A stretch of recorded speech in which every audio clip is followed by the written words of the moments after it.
This is Goodwin Island in Virginia. You can see here down the coastline that is slowly eroding.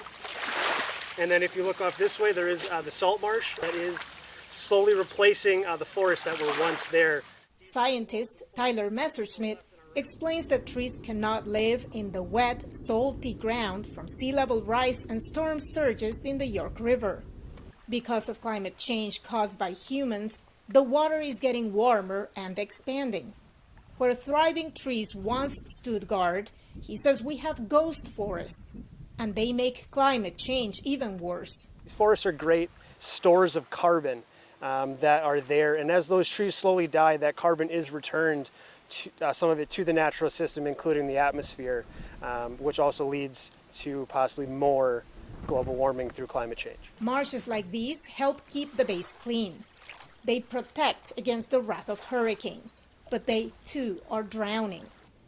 They have the capacity to migrate inland to protect themselves, but development along the coastlines is leaving them nowhere to go. Bangladesh, parts of India, Thailand, a lot of Thailand, Myanmar, Vietnam. These have large stretches of marshland, which is in the tropics. Mangroves are a dominant species, and we're eroding away the base of those systems.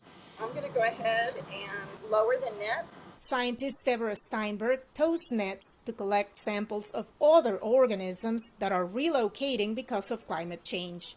You can see them. Yeah, so those are copepods, rice grain size crustaceans, and they're sort of a central part of the ocean food web. In what's called the biological pump, they help sink carbon dioxide, the main global warming gas, to the depths of the ocean. If we didn't have the biological pump, then the atmospheric carbon dioxide would be 50% higher than it is now. And if we have higher carbon dioxide in the atmosphere, that causes more of a greenhouse effect, and that's more warming.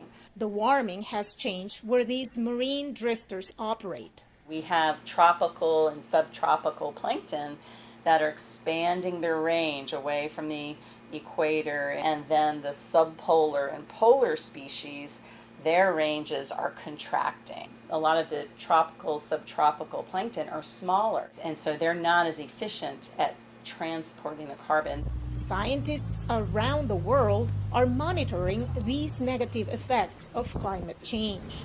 They are also working hard to help nature heal itself. As part of the efforts to restore foundation habitats, scientists collect seeds from seagrasses to use in restoration projects. The species known as eelgrass also absorbs carbon.